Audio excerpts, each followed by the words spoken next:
Ангерел Аймилей, 12 лет, Монголия, Захватская аймак самоанализа школы души, 6 класс. На конкурс в онлайнных чтениях «Наша победа 80». Сергей Михалков, стих «После победы».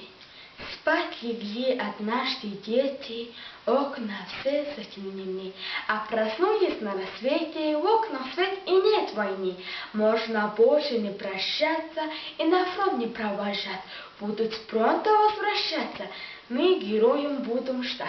Зарастут травой траншеи, на местах былых боев, с каждым годом хорошея станут сотни городов. И в хорошие минуты вспомнишь ты и вспомню я, как от вражьих почешь людях очищали мы края.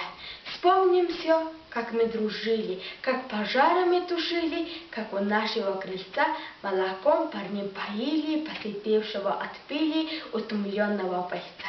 Не забудем тех героев, что лежат в земле сырой, жизнь настал на поле боя, за народ, за нас с тобой.